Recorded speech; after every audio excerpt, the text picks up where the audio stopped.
pagtulong natin ay nasa pangalan ng Panginoon. Siya ang lumikha ng langit at lupa. Ating ipahayag ang ating mga kasalanan sa Diyos. Ang ating Diyos ay Diyos na mahabagin at mapagpatawad.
Mapalad ang tao na pinatawad na yaong kasalanan at nalimot na rin ang kanyang nagawang mga pagsalangsang.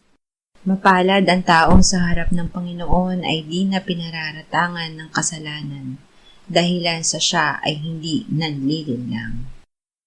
Noong hindi ko pa naipahayag yaring kasalanan, sa buong maghapon ako'y nananangis sa matinding lumbay. Sa araw at gabi, bigat ng kamay mo ang nararamdaman. Ano pa't wala nang nalalabi akong lakas sa katawan. Hamog ang kaparis, dagling na tayo sa sikat ng araw. Ako ay lumapit sa iyong harapan at salay inamin. Ang aking nagawang mga pagsalansang di ko inilihim. Pinagpasyahan ko ang lahat ng ito sa iyo'y idaing at aking natamo ang iyong patawad sa sala kong angkin.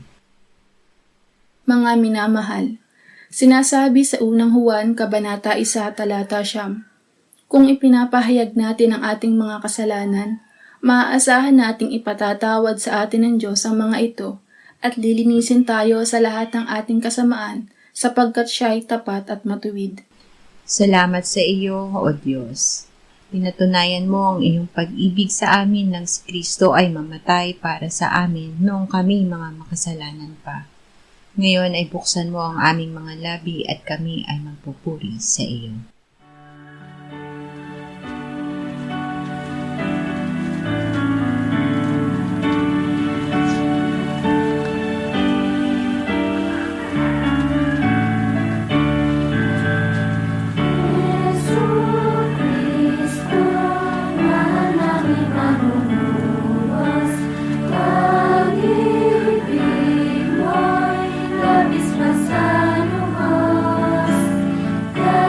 Sa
Filipos 4:4-7. Maggalak kayong lagi sa Panginoon. Muli kong sasabihin, maggalak kayo. Malaman nawa ng lahat ng mga tao ang inyong kahinahunan. Ang Panginoon ay malapit na. Huwag kayong mabalisa sa anumang bagay, kundi sa lahat ng mga bagay, sa pamamagitan ng panalangin at pagsamo na may pagpapasalamat, ay ipaalam ninyo ang inyong mga kahilingan sa Diyos. At ang kapayapaan ng Diyos na hindi maabot ng pag-iisip, ang mag-iingat ng inyong mga puso at mga pag-iisip kay Kristo Jesus. Magalak lagi sa Panginoon. Ibinuhos ng Diyos ang kanyang pag-ibig sa ating puso sa pamamagitan ng Espiritu Santo na ibinigay niya sa atin. Sa pamamagitan ng Espiritu Santo ay makaiibig tayo ng pag-ibig na mula sa Diyos. Ang bunga ng Espiritu ay pag-ibig. Magagawa din natin na magalak lagi sa Panginoon. Ang kagalakan ay bunga din ng Espiritu Santo. Magagawa natin huwag mabalisa dahil sa pamamagitan ng Espiritu Santo ay makakapanalangin tayo ayon sa kalooban ng Diyos. Kaya't makapagpapasalamat na sa Diyos sa lahat ng bagay na ating hinihiling. Mayroon tayong kahinahunan dahil ang kapayapaan ng Diyos ang nag-iingat ng ating mga puso at isip kay Kristo Jesus. Awit 16:7-9.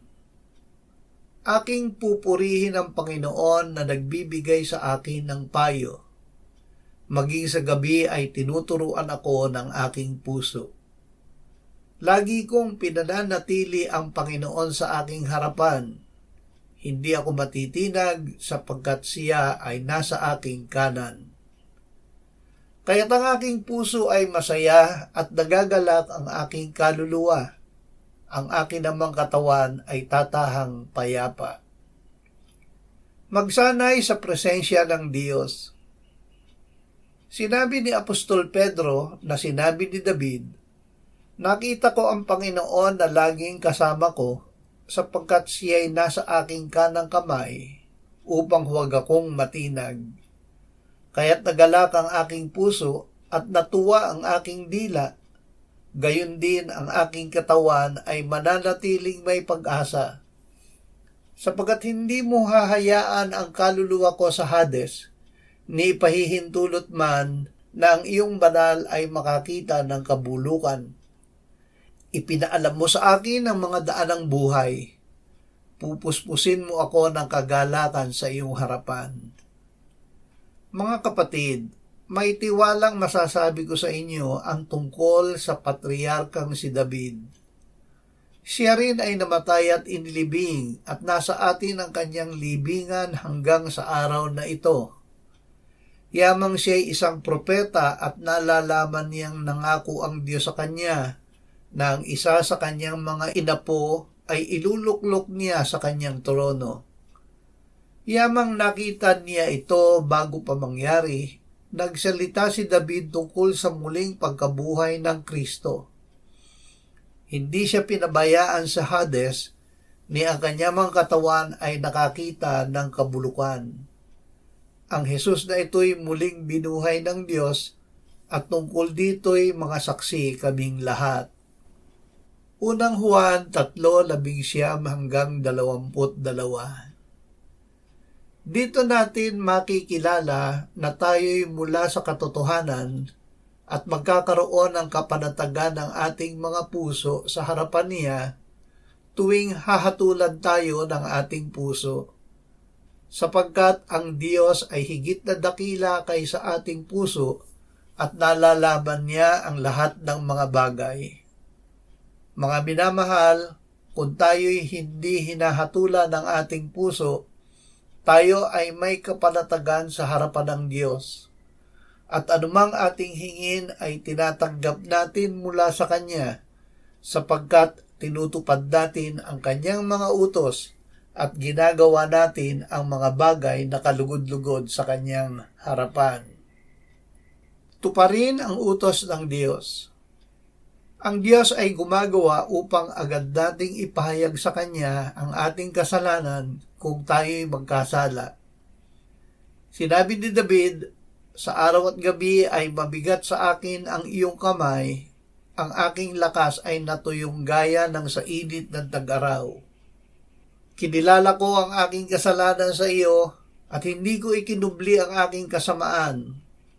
Aking sinabi, ipahahayag ko ang aking paglabag sa Panginoon at iyong ipinatawad ang bigat ng aking kasalanan.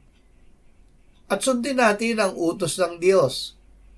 Ito ang kanyang utos na manampalataya tayo sa pangalan ng kanyang anak na si Jesucristo at tayo'y mag-ibigan sa isa't isa ayon sa ibinigay niyang utos sa atin.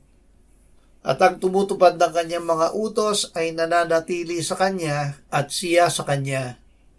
At dito'y nakikilala natin na siya'y nananatili sa atin sa pamamagitan ng Espiritu na kanyang ibinigay sa atin. Marcos 11:22-24. Sumagot si Jesus sa kanila, magkaroon kayo ng pananampalataya sa Diyos. Katotohanang sinasabi ko sa inyo na ang sinumang magsabi sa bundok na ito, mabunot ka at mapatapon ka sa dagat, at hindi nag-aalinlangan sa kanyang puso, kundi naniniwala na mangyayari ang kanyang sinabi, ay mangyayari nga iyon sa kanya. Kaya nga sinasabi ko sa inyo, ang lahat ng bagay na inyong idalangin at hingin, paniwalaan ninyong tinanggap na ninyo at iyon ay mapapa sa inyo. Manalig na tinanggap na ang kapatawaran. Ang kasalanan ay gaya ng bundok na nagpapahirap sa atin. Ito ay binubunot at itinatapon ng Diyos sa pinakamalayo sa atin kung humihingi tayo sa Kanya ng kapatawaran. Tinitiyak ng salita, kung ipinahahayag natin ang ating mga kasalanan, ang Diyos ay tapat at banal na magpapatawad sa ating mga kasalanan at tayo'y lilinisin sa lahat ng kalikuan. Matapos ipahayag ang kasalanan, manalig sa oras ding iyon na tunay na pinatawad na, dahil ang Panginoong Hesus ang nagsabi, ang lahat ng bagay na inyong idalangin at hingin, paniwalaan ninyong tinanggap na ninyo at iyon ay mapapa sa inyo. Magpatawad. Sa sandaling tayo ay humingi at tumanggap sa Diyos ng kapatawaran, tayo rin ay magpatawad. Sinabi ng Panginoong Hesus, kapag kayo'y nakatayo na nananalangin, magpatawad kayo kung mayroong kayong anumang laban sa kaninuman, upang patawarin kayo sa inyong mga kasalanan ng inyong Ama na nasa langit. Ngunit kung hindi kayo magpapatawad, hindi rin kayo patatawarin sa inyong mga kasalanan ng inyong Ama na nasa langit.